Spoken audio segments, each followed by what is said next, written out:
Hello, and today I'm reviewing When Miners March by William C. Blizzard. It's an autographed copy, and I am so proud to have this on my shelf. This talks about the time when coal miners had to fight for higher wages, better working conditions, the correct amount of hours. This is when they were trying to get the union involved. And basically, that became like a civil war in West Virginia. And it really described it well, how it did.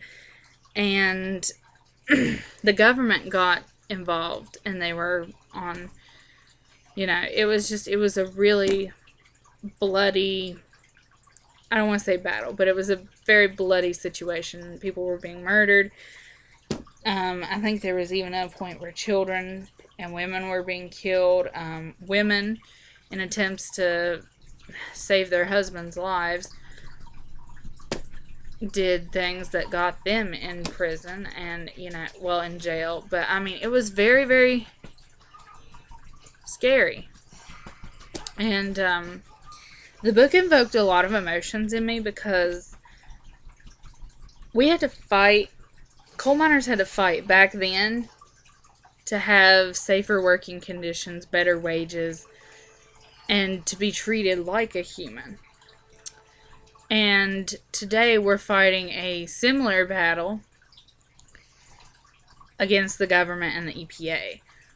Because of all the regulations, coal is it has been severely affected. And, you have to understand how the people feel that live in the states that depend upon coal as a source of income, because we feel like we're being tossed away like yesterday's garbage. Without coal, this country wouldn't be what it is. And the truth is that there is so many arguments for coal. We all know that the big thing is the pollution, right? Well, you know what? Your car puts off pollution every day, and you're not going to stop driving that, are you? With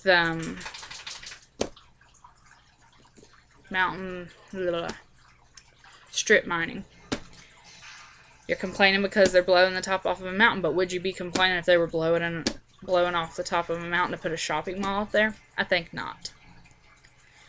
Either way, it's creating jobs and money. And when the coal mining is done, most of the time it's reclaimed, which means that they plant trees and they fix it back to the way it was, or similar to the way it was when it started.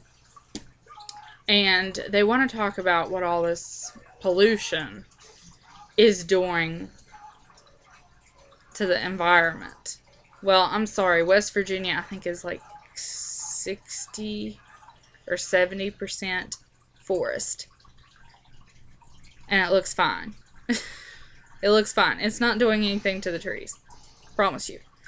They're saying that this is because of global warming, but global warming is still a debate. The president's saying no, it's not a debate, but, the Earth, if the Earth didn't fluctuate in temperatures at all, we wouldn't have the Ice Age. We wouldn't have the dinosaur days, which, might I just add, that the carbon levels were 4 times higher than they are today. So, just a little information. But this book, to me, was a really important book because it reaches back to what we went through back then, and now we're facing a similar time, although this time we're not facing a battle with the own employers. No, we're facing a battle against our country that we have paid taxes to and everything else, just like everybody else.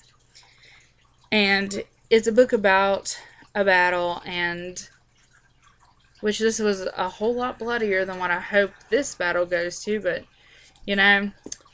it's just, this book was a really, really strongly written book. Even though it's a historical book, I got angry while I read it. I got sad. I cried.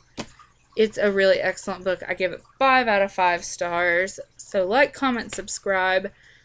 And if you're against coal, I don't really care what you say because despite what you say, I will find an argument for it because, everybody's entitled to their opinion, but the fact is that if you're against it, there's a good chance that you're not involved in the industry. And if you're not involved in the industry, it's not your kids that you have to worry about now, is it?